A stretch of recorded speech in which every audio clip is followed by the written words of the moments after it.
So without further ado, I'm going to get ready today to talk to you about the first in kind of a series of three, digital literacy and social emotional learning skills. There's a lot of information out there that's been out there for quite some time about children and their presence online, um, and how things can impact their development also. This is a three-part series. Next month, we're going to be looking at the development of children and how that interaction on social media and online can impact them as their brains are developing. And then the last session in March is going to be an input session in which we are going to I'm going to be soliciting some feedback from parents and other members of our community. I'm going to be going out to the schools at some point to get some input on how we can develop a district-wide smartphone use policy. Our governor back in September signed an Assembly Bill AB 3216 that gave schools until July of 2026 to come up with a board policy limiting the use of cell phones, but particularly smartphones in schools for kids. So that is the kind of the impetus of how the series came to be. So throughout the presentation, if you have any questions, I believe we have a Q&A function up, and there's also the chat. I will, at the end, try to go through and answer questions. And if I see any pop up while I'm presenting, I'll do that also. So let's get going. So today there's really three sections that we're looking at. We're going to briefly touch on digital literacy. It's been around for a while, that term. It's changed slightly as to what encompasses the areas in which we want children to develop that muscle of digital literacy. We're going to spend a bulk of our time looking at how social emotional learning specifically can help our students become digitally literate. And last but not least, we're going to touch briefly on what we do in BRSSD, some safeguards we put into place to make sure that our students are not getting into any unsafe spaces online or using any of our technology platforms incorrectly. And then last but not least, we'll have some time for questions. All right, so first up, understanding digital literacy.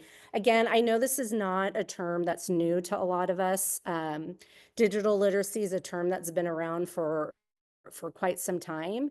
And at its core, it's really about thinking about the digital space as another environment in which we want our students to know how to be safe and how to recognize any potential unsafe areas. I equate it to when we're teaching our children how to safely cross the street. We want them to be able to know what makes it safe to cross the street, what to look for, how to wait, all of those fun skills to keep them safe so they can get to the other side. Digital spaces is another environment in which we need to explicitly teach our kids how to engage with those tools and platforms when they come across information, not to take it at its word. I have teenagers at home, so a lot of the times our conversations are, "Oh, hey, mom, guess what? I learned this, new fact," and I say to them, "Oh, was that from the encyclopedia of TikTok, or like what was your source?" So helping our children understand when they have information that is good and solid, and maybe when they need to do a little bit more of their own research. And I think the big piece that we all want to make sure our kids are safe is that safely communicating online. Making sure that they're being good digital citizens to others, but also making sure that, their little spidey senses can go off if an interaction with somebody within a chat room or whatever platform it is doesn't feel safe. And again, just kind of reiterating what I just said about just really wanting to make sure that we have a safe space for our kids, out in the digital world. the thinking critically, spotting misinformation. And when they can do those two things, they have a better chance at engaging with content online in a safe and informed way. All right, so putting these skills into practice, I'm sure you are looking at these 3 digital literacy skills and they probably look very familiar to you.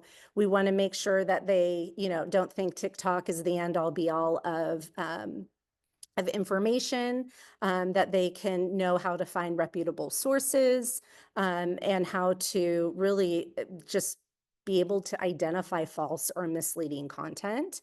We also want them to understand how to keep their personal information private. Once that information is out there, it's out there, and we want to make sure that they're not opening themselves up to a situation that would be unsafe. And the way in which SEL really is impacting these digital literacy skills is this digital footprint awareness. And just this idea of like, you need to think before you post things. And you also need to read what other people post in a way that is, again, going back to the first one, evaluating online information and knowing whether it's false or misleading. All right, so what I'm going to do is I'm going to jump into the SEL portion, and we're going to really just look at foundationally what is SEL, social emotional learning. What is it, and why can teaching social emotional learning skills to our kids explicitly during the school day, how can this help with them when they enter those digital spaces? So if you've been on, in the last year or so, if you've been in any of these parent eds with me, you've probably seen this infographic before. To me, this is the essence of social emotional learning. Between stimulus and response, there is a space. In that space is our power to choose our response. And in our response lies our growth and our freedom. And really what we're hoping to do is help children and students understand that when we have a stimulus that evokes an emotion in us, that we have options for how we can respond to that stimulus. We want space between the stimulus and the response. So we see it often on the playground when you have some elementary students, maybe one child has a ball, the other child wants it, they are not getting it. And so maybe their response is to be aggressive with maybe their words or with their body. Whereas with social emotional learning, we can give them opportunities to learn other coping strategies that would be more conducive to, a more favorable outcome than somebody getting hurt and or in trouble.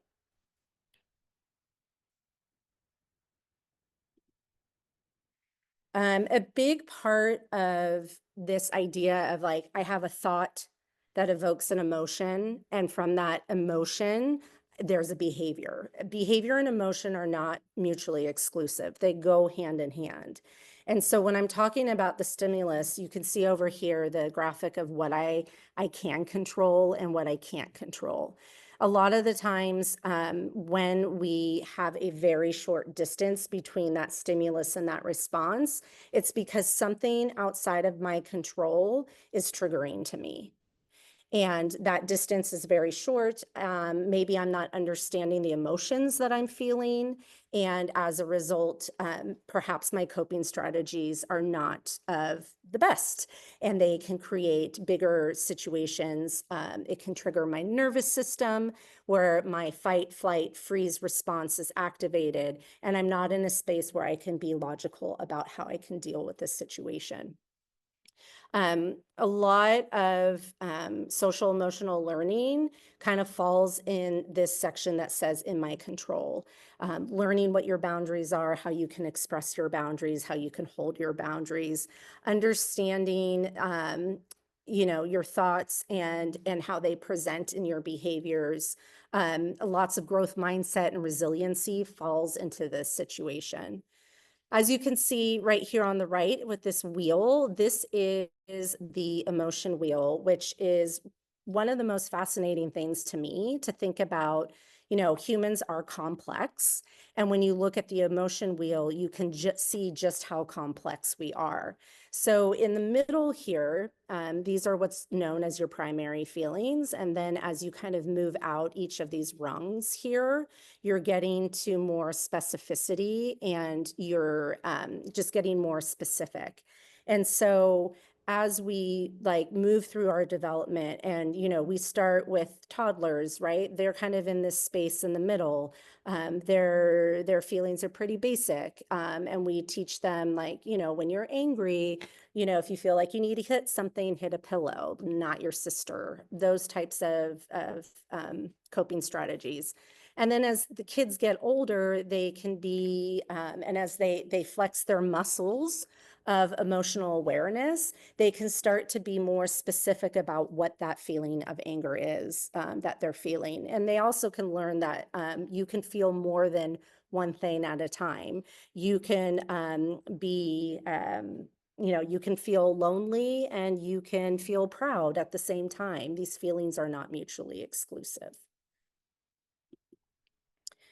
This here are like the 5 core foundations of social emotional learning. Any curriculum that you pick up that says they're castle aligned is referring to these 5 core principles right here. So you can see over here we have self-awareness. So really this is where like the beginning of social emotional learning. This is where we really get into identity and understanding our emotions, our thoughts and values and how they impact our behavior. Next, we have self-management, the ability to regulate emotions, thoughts, and behaviors. So managing your stress, controlling your impulses, and motivating yourself. So those two really go hand in hand. When we look at our curriculums, which we'll take a little bit of a look at one of them in a little bit, you'll see that a lot of self-awareness, you tap into a lot of your self-awareness when we talk about online engagement and how to be safe and how to be digitally literate. We also have social awareness. So it's really all about perspective taking, how to take the perspective of others, how to be empathetic, and how to include those from others of diverse backgrounds and cultures. Relationship skills, right? So that interpersonal communication. How do you establish and maintain healthy and rewarding relationships, whether that's with your friends or with your family? And then as you grow older, that can be with partners. And last but not least, responsible decision making. So really, it's right there in the label. How do you make good decisions? What is the process that you go through? And, if you think about responsible decision making and you look at those other 4 core competencies there, they all go hand in hand.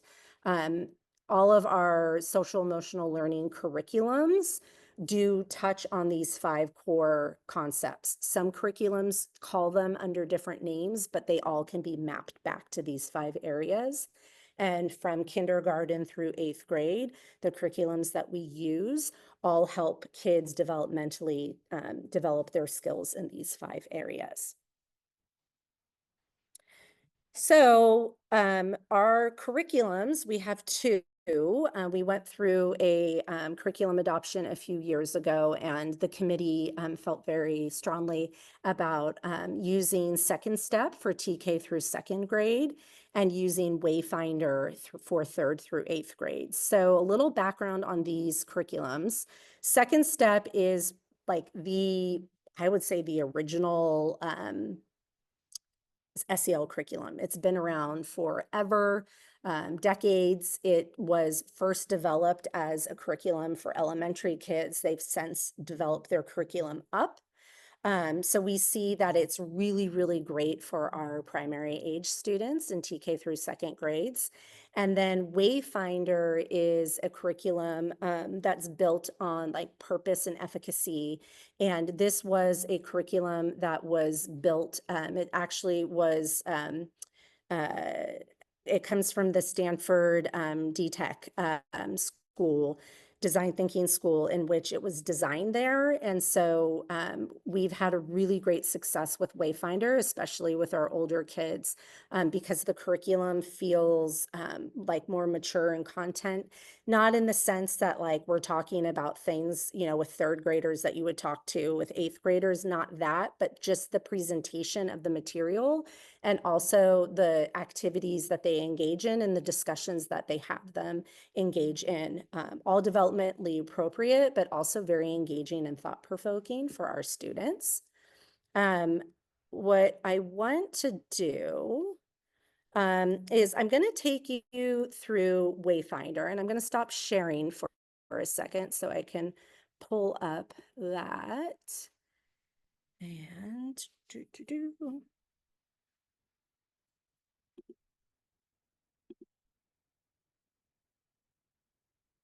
and I just lost my share button.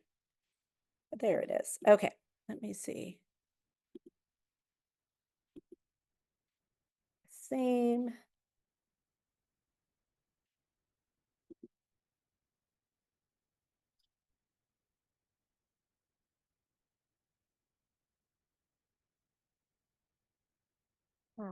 Almost there. Okay. Thank you for bearing with me. Okay. So, as I mentioned, Wayfinder here is a curriculum that we have for third graders and above. We don't have any explicit lessons really for TK through second grade and second step, mostly because developmentally we wouldn't really be talking to TK through second graders as much explicitly about engaging online. And that what we're doing is we are really building out those foundational skills that are there for social emotional learning. So when they get older and get into those platforms a little bit more, that they have a foundation of those skills. Here within Wayfinder, I'm in the dashboard right now. We have a collection here on digital literacy and citizenship. We have one for third through fifth grade, and then we have one for sixth through eighth grade. So this would be an add-on to the curriculum, the weekly curriculum. And what I'm going to do is I'm going to take us through a third through fifth grade lesson, the very first lesson in this collection. And then if we have time, I'm going to hop in and just show you what the first lesson would be for sixth through eighth, so you can get a flavor of how it would be approached with these upper elementary grades versus the middle grades. But what we're going to do right now is we are going to get going into this lesson. And so I'm going to take you through this lesson. I'm going to have my imaginary class in front of me, and I'm going to take you through it. I might ask you to hop on the chat and participate just so I don't feel so lonely here. It's always so much more exciting to teach to the kids that are sitting right in front of you.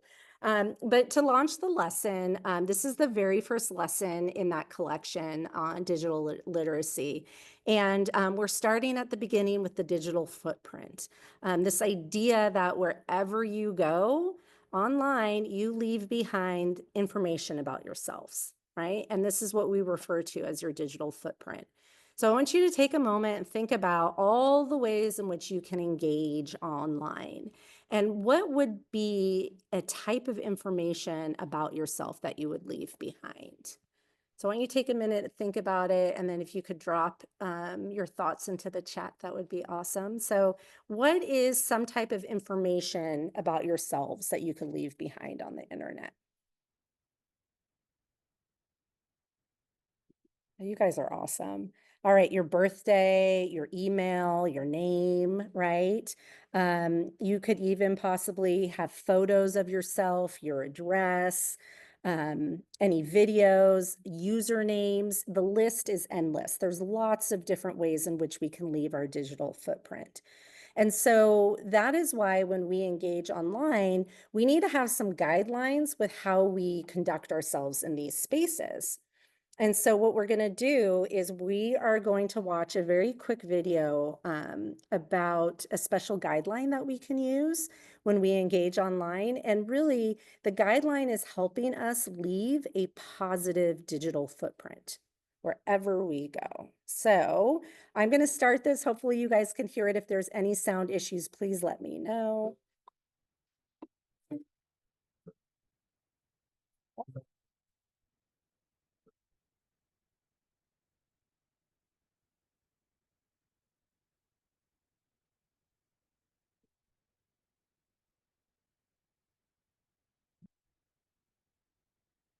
If you can't hear the sound, the good news is that this is a video that you get to read mostly, so hopefully it's good.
All right, so that there is our think protocol. And so what I'm going to do is I am going to drop into a chat a little graphic for you so you can follow along as we do this next part.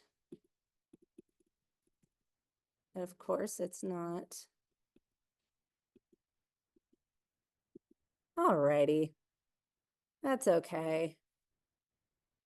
I have another way in which I can do this. Come on. All right, I'm going to just go forward a little bit. Or here, we can leave this up here. All right, so here is that think protocol that they just went through. And these are some questions that you can ask yourself as you're about to post something online. And I'm going to display a series of some online scenarios. And after each one, I want you to take a moment and go through each of these questions and ask yourself, is it true? Is it helpful? Is it inspiring? Is it necessary? Is it kind?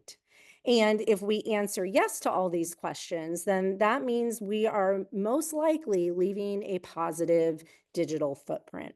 But even if we answer no to one of the questions, that should bring us to a place to pause and think a little bit deeper before we do anything. So without further ado, I'm going to move us on, and I'm so sorry that I can't drop this in, but I will remind you as we are reading. Really quickly, there's a question about, do the kids already have these lessons at school? I don't know if these lessons have individually been taught to all of our students, but that the teachers do have access to all of them. So there is the lessons are there. All right. Next up. Okay, first scenario. What do you think? Oh, my bad. All right, I'm going to read the scenario to you. Actually, sorry, I'm all over the place. Here we go. This is where my scenarios are. Okay, so first scenario here. Samantha got her braces off. She texted her best friend, Allison, a photo of her new smile. Samantha took the picture and posted it on Instagram without asking Allison. She wrote the caption, "My best friend's new smile." So now what I want you to do is to take a moment and ask yourself, is it true? Is it helpful? Is it inspiring? Is it necessary? Is it kind? So if this was the classroom, I'd be having you turn to a partner or to your table group to discuss. But since we're on Zoom, if you want to drop into the chat your thoughts, is it true? Is it helpful? Is it inspiring? Is it necessary? Is it kind? All right, we got one person who said nope.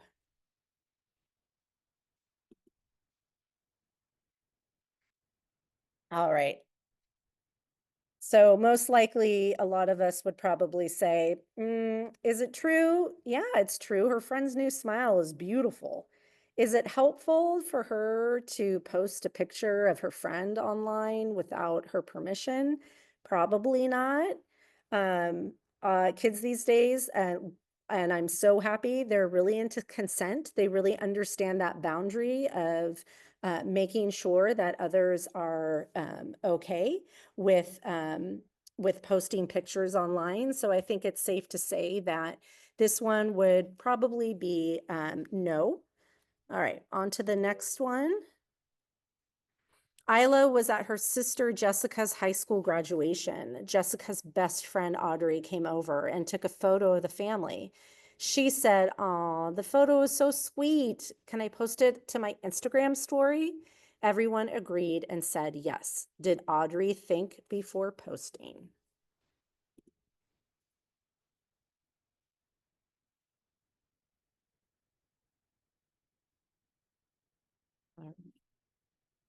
So did Audrey think before posting? Think Hanyu is answering for all of us when we say yes, she did.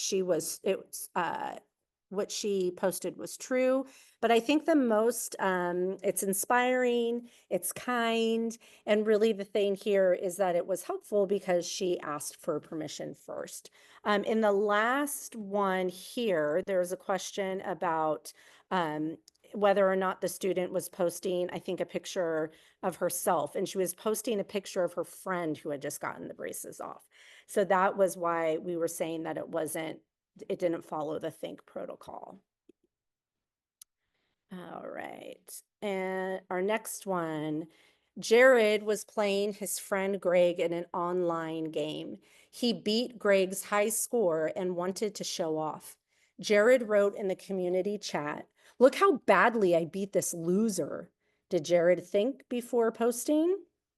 So again, we would have the students think for themselves, turn to a partner or a group, and come up and go through the protocol asking, is it true? Is it helpful? Is it inspiring? Is it necessary? Is it kind?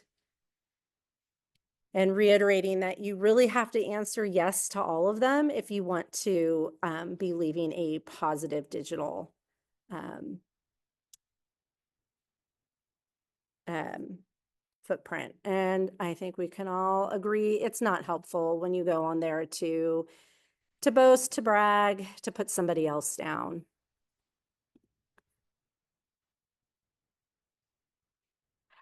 All right. Emmett was at the school's finals basketball game. The score was tied, but then the star player Gavin came and dunked a shot to win the game. Emmett got a great photo with his phone. It was such an inspiring photo. He decided to email it to the town newspaper to print. Did Emmett think before he posted?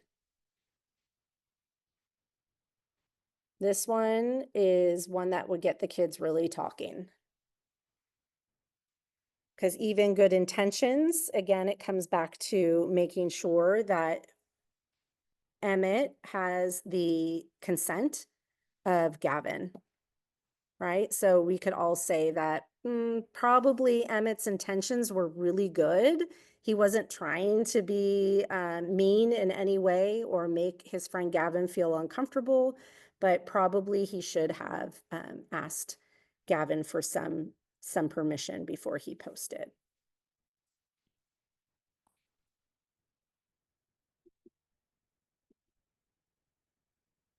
All right. And so after we go through the 4 scenarios, this is the part of the lesson where we engage our students into some discussion. getting their thoughts on this whole idea of their digital footprint and these different situations.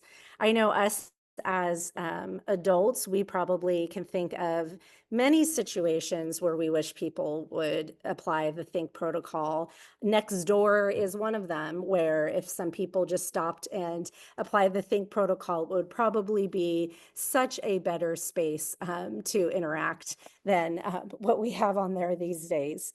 But some of the discussions that we would get the kids into is like, what do you think is the most important question in Think, and why? And those questions are, is it true? Is it helpful? Is it inspiring? Is it necessary? Is it kind? I wish I could take you all off mute right now, but we're in webinar. I would love to hear your thoughts as to like which one of these seems to be one that maybe has more importance than the other. Maybe not. What do you think? Could even get into the head of your own children, even if you don't have a 3rd through 5th grader. What do you think kids would say? What is the most important question in Think? Okay. Is it kind? That's a good one. Is it true? Right? Especially if we're thinking about evaluating information online, wanting to make sure that what we put out there are things that true, that we're not contributing to any misinformation that may be out there. Okay, another discussion question that we would engage our students in is, why do you think sometimes people post something that is not following the Think protocol? Right? Getting into the students' minds, they think it's fine to post even if it's unnecessary. Absolutely. I think that something that you see in the next collection, instant gratification, absolutely. In the 6th through 8th grade lesson, that it starts off automatically with this idea of empathy and what happens when we're behind a group, and whether or not we feel more inclined to be helpful. And I think it's that same idea, is that sometimes people don't follow the Think protocol because nobody can see your face, right? And we want to give kids the opportunity to have those discussions about, why people would do this, so they can have be informed. And then the last part is really helping them understand that your digital footprint follows you for life. And, what did they learn about the importance of making a positive digital footprint? Right. And this is obviously with students. This would take a little bit longer. They really get into it. They really enjoy talking about these topics. And the takeaways in a lesson like this that we would give to our upper elementary students is really that idea that they need to lean into their self-awareness. Hopefully, as they have those discussions, especially the question about like, why would people be posting things that aren't positive? And it would help to open discussions about emotions, and that we want to be aware of our emotions before we post something, as well as the emotions of others. The idea that behind every screen, behind every username, there hopefully is a person there. I mean, we can have a whole conversation about bots. We won't even go there, but that there is a person behind every computer or phone screen. And we want them to be aware that although you can't see that person and have that interaction, that your words have impact. We want them to understand that everything that you post is traceable. It can be found at a later date. I've already had conversations with my own high schooler who has an Instagram account about, be careful what you post on there, because even if you delete it, it still can be found. And really, the hope is by starting in this upper elementary school and giving them some guidelines for how to interact, it's just like how we teach kids the rules of how to safely cross the street, and that, you know, they can bring forth with them this idea of leaving a positive digital footprint as opposed to one that is maybe more antagonistic or just not positive in general. What I want to show you really quick, and unfortunately, I don't think I'm going to be able to show you the video, but I'm going to just show you really quick the list of lessons here. And what I love about Wayfinder is these lessons are all curated by people who have like deep knowledge and expertise in these areas. So you can see right here that we have a school psychologist who worked on this collection here, but each of these core skills link to those five CASTLE, the circle that I showed you, self-awareness, social awareness, all of those. So we just went very quickly through the creating a positive digital footprint, and that was a 20-minute lesson. As you can see, the topics here, what is a responsible digital citizen? Would you post it? What's the purpose? What's the password? So really getting into these ideas of, you know, when you get there, obviously that's a value that your family, you know, that's a family decision when kids get to be in those spaces, but it's giving them some of those tools and those foundational skills of how to engage in those spaces. And you can see the different core skills that each of these lessons touch on. I'm going to show you really quick the 6th through 8th grade lessons. And the first lesson here is called the online bystander effect. And it starts with a 5-minute video about, the gist of it is, it shows them a social experiment where the gist of it is that when there's more people around, there's less people who will help. And that is just kind of how they launch this collection for middle schoolers. And so as you can see, this is kind of like that next level above the lessons that we saw in the 3rd through 5th grade. Here we have, you know, avoiding digital drama, tech-free zones, what makes a good digital citizen again, what's the purpose, this idea of like, who are you on social media?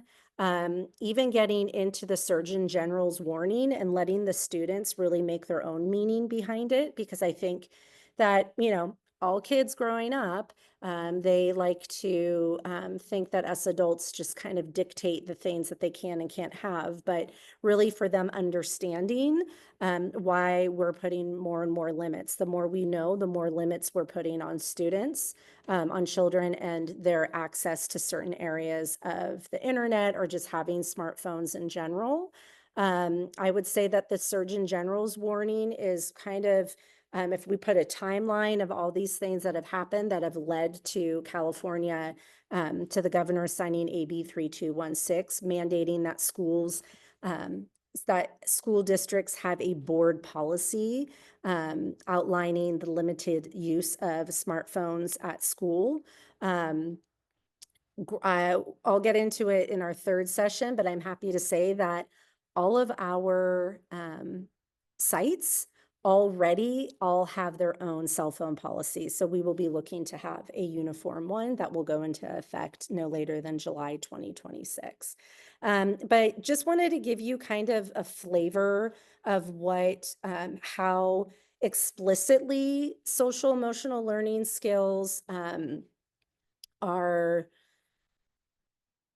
helpful in helping our students understand digital literacy, and specifically how to like be safe in those spaces and how to have like that positive digital impact. The last little piece that I'm going to show you is I wanted to talk briefly about the safeguards that we already have in place as a district.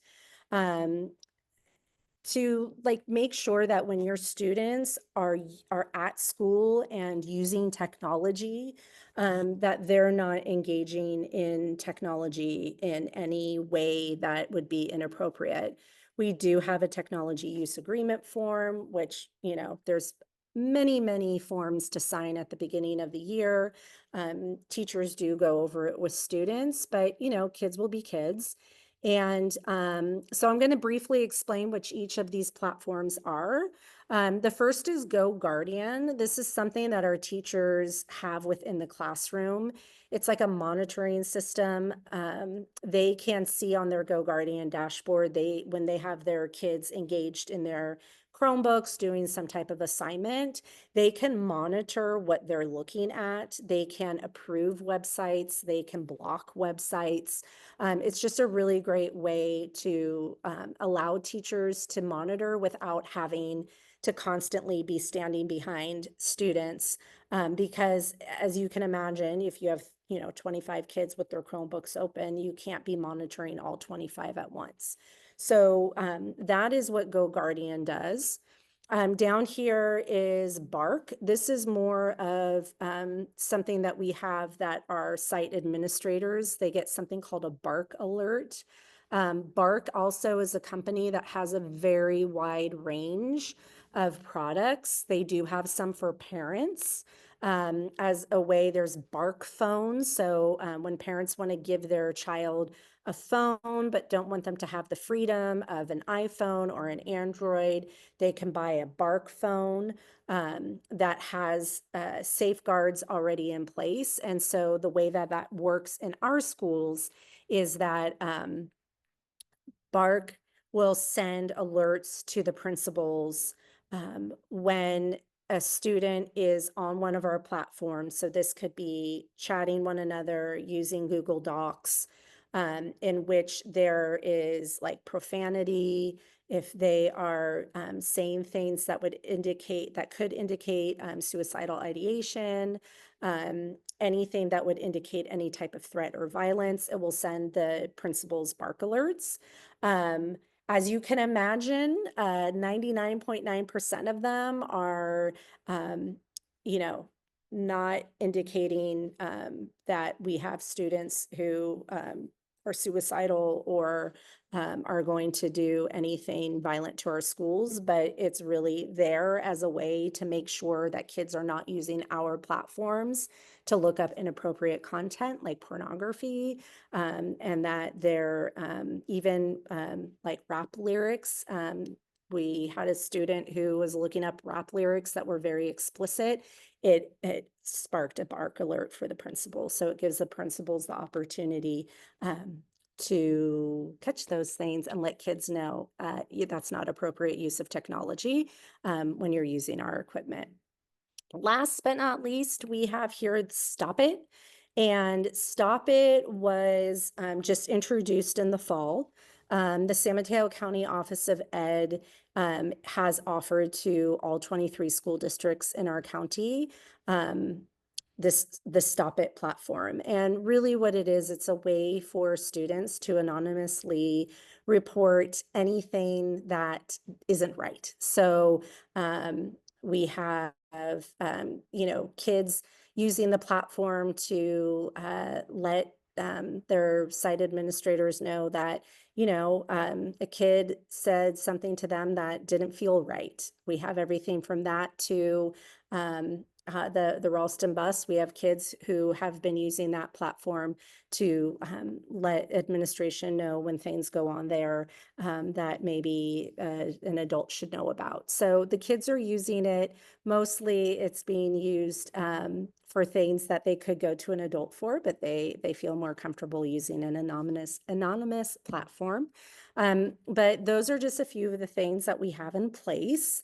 I realize I've been just talking straight for 45 minutes, and that is the end of my content of just digital literacy and how we hope that the social emotional skills that we're teaching our students, whether they're explicit or inexplicitly about that digital world, can help our students in yet another way just kind of develop their whole self and just be positive citizens in the world.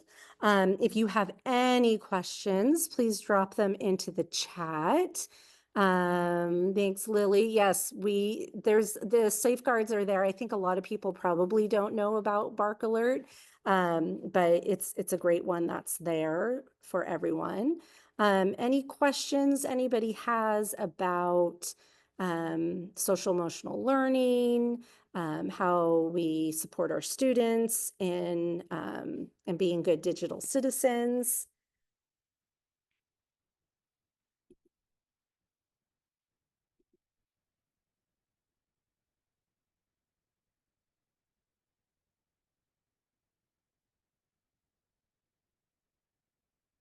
If anybody would like to ask a question, I think I can let people talk. So I can also, we can try that out too.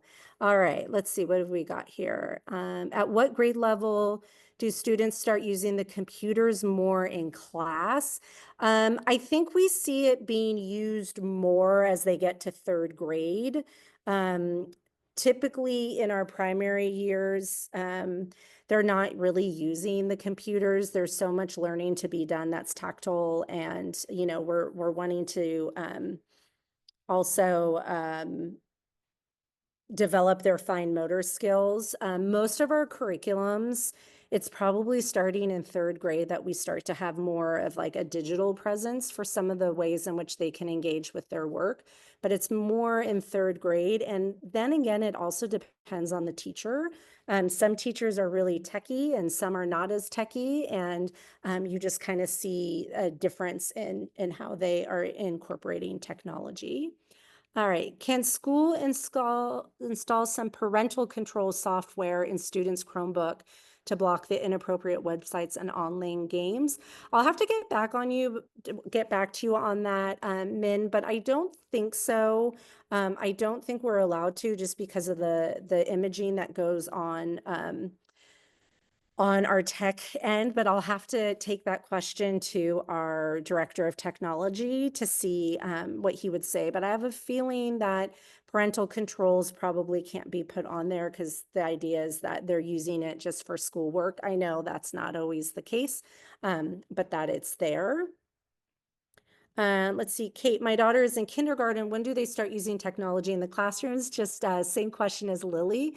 But yeah, you should start to see it slowly happening. I think in the primary grades, just because if you think about it, right, like our littles are used to this, right? They're used to a touch screen, they're used to an iPad.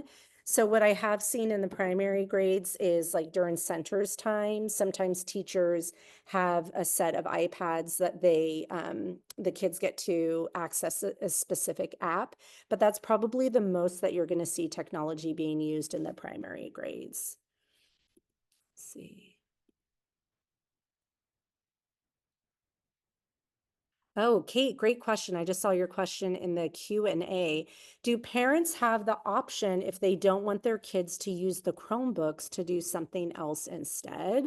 I would say that if you are ever in that situation where you would prefer for your child not to use the Chromebook, and I know that there's like a movement out there um, around parents kind of saying enough is enough, like there's too much technology that's being pushed down. I would say that what I've seen in our district is that our teachers are mindful of how much technology they're using, because it is another thing for them to manage, right? Every time you get the Chromebooks out, every time you get the iPads out, it's now we have to manage students, and we have to manage now students using technology.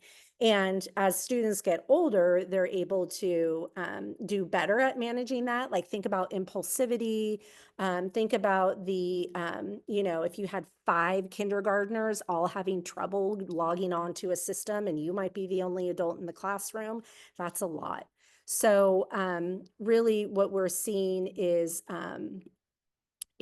that I'm not seeing it as much in the primary, but as a parent, if you feel that your child is using a Chromebook too much, I encourage you to have the conversation with the teacher. Sometimes there's certain components of our curriculums that can only be accessed via the the the Chromebook, right? So if it's a way of practicing some phonics, although that wouldn't be the only way the teacher has it. So I would definitely have a conversation with your teacher. Let's see, any other questions? Let's see. I'm trying to figure out if there's another.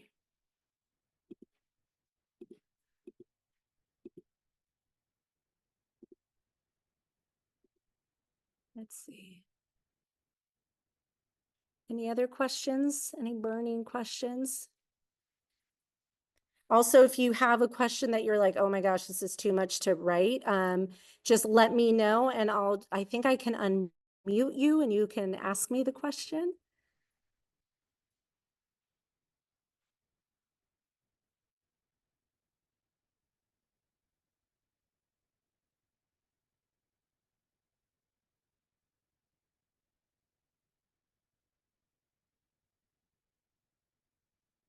All right, I think you guys all have your questions. We are almost at 5 o'clock, which I have a feeling I am going to be, oh, Kate, you raised your hand. Kate, do you want me to unmute you? Let me see. Let's see.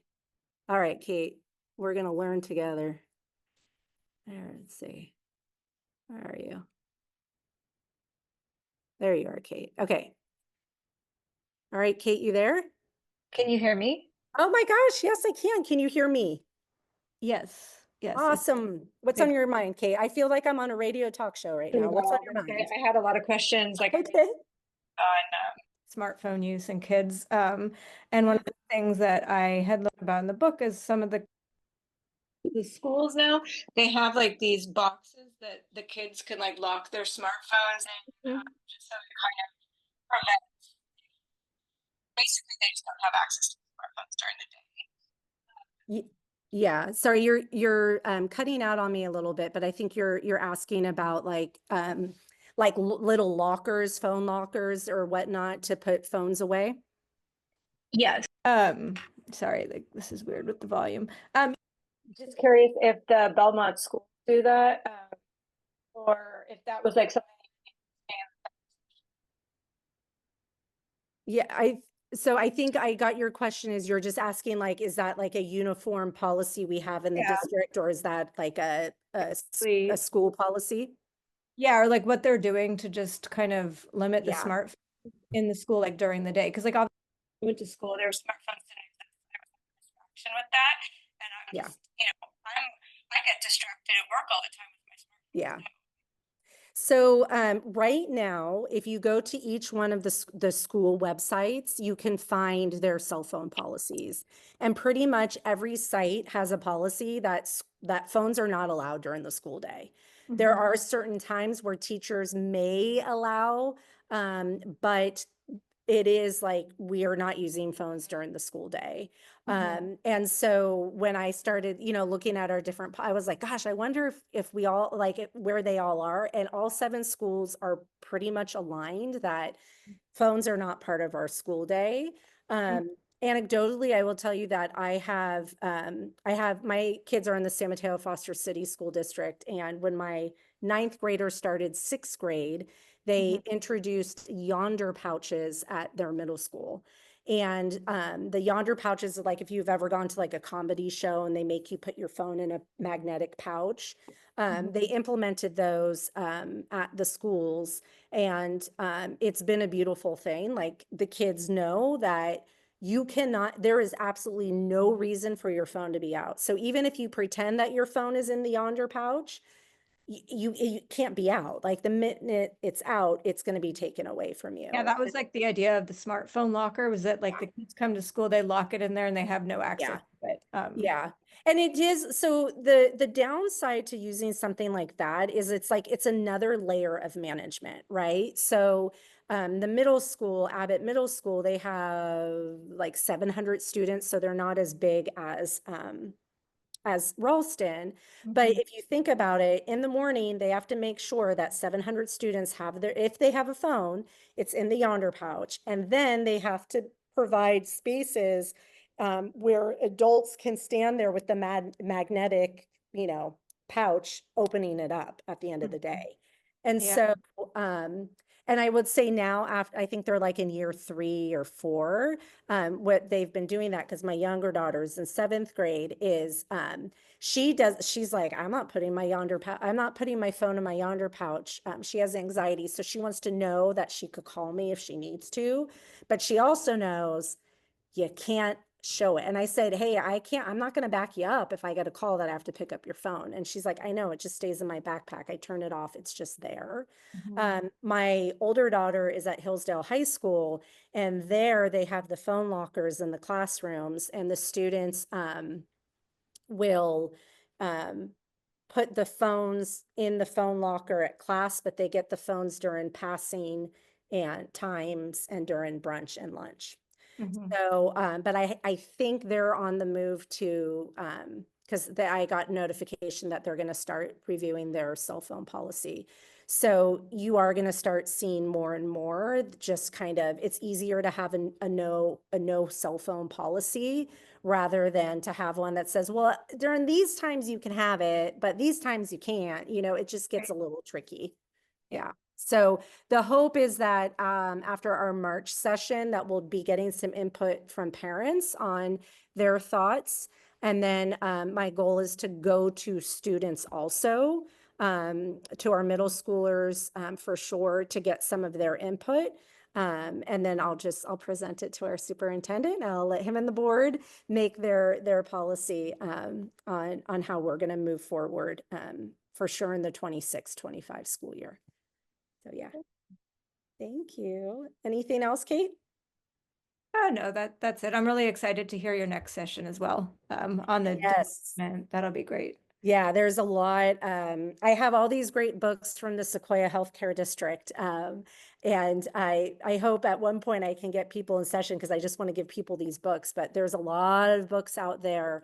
If you get the chance to read The Anxious I Generation. did. Yeah, Yeah, that was the yeah, one that like sparked me to attend yeah, your seminar series. yeah, yeah, absolutely, 100%. So thanks for coming. For sure. All right. Thank you so much. Okay, I'm no actually leave now, problem. but again, thank you, and I'll see you next time. Thanks. Okay. Thank you. Bye. Bye. All right. And then let's see, Maine, you have a question. You mentioned that teacher may not be able to monitor all the students in the classroom. Most of the students in young ages are not self-controlled and self-disciplined. I'm worrying how the school teacher refrains the kids from addicting themselves to the screen during school time, not focusing on the class during the class time. Yeah, exactly, right? Our littles don't have, when we think about brain development, they don't have the ability to control themselves. We have adults who don't have the ability to control themselves around screens too. But I want you to keep in mind that when we are using technology in the school setting, a majority of the time we're using it for educational purposes. So even when kids are given free time, and maybe free time is able to go onto their Chromebook and log into Clever houses all of our apps and whatnot that are educationally based. Even though that might be more unstructured time, teachers are not just giving kids free reign with their Chromebooks or with their ability to access. Like I said, our sites all have some type of like no cell phone policy at all during the school day. So that in and of itself is already regulating kids from being able to pick up their phones. I think we're also seeing more and more of a movement there was a movement, it was called Wait Till 8. And the idea was that you waited until your child was in 8th grade before you gave them the smartphone. What we're seeing a lot is, I think we've all gotten really used to being able to know where everybody is at all times. And as parents, I thank goodness my mom didn't have this or for me when I was a teenager. But I love being able to know where my kids are at all times. But we're starting to see kids getting Apple Watches, because it's a way for parents to be able to know where their kid is, but they're not giving their kids untethered access to the internet and to social media. And so even when you're talking to kids these days, I feel like there's a little bit more of an awareness of how bad it can be to just be sucked into a screen and social media platform or a game platform. My friend whose son is in 6th grade was telling me that her son doesn't want a phone because he doesn't want to even be expected by his peers to be on certain platforms like Snapchat or Instagram. That if he doesn't have a phone, then therefore he's not going to get caught up into whatever can happen in that world, which I thought was a very sophisticated and eye-opening way that I think kids are absorbing and really thinking about the internet and what's out there and how it impacts them and youth. Um, so yeah, great questions. Great participation. Thank you, everybody. I really appreciate it. If there's any more questions, drop them in. Otherwise, I have a feeling, thank you, Lily. I have a feeling that we are all probably ready for dinner, getting there. But just want to thank you all so much for joining and for participating in the webinar, even though we couldn't really see each other. I think I recorded this. Oh goodness. Knowing my luck, I did not record this, but that's okay. Thank you, Ying. Thank you, Angela, for being here. Yes, it is recording, so we will be pushing this recording out. Thank you all so much for being here and being engaged. I hope someday we get to all see each other in person because I just love those face-to-face. So thank you. Thank you, Mean. All righty. Take care.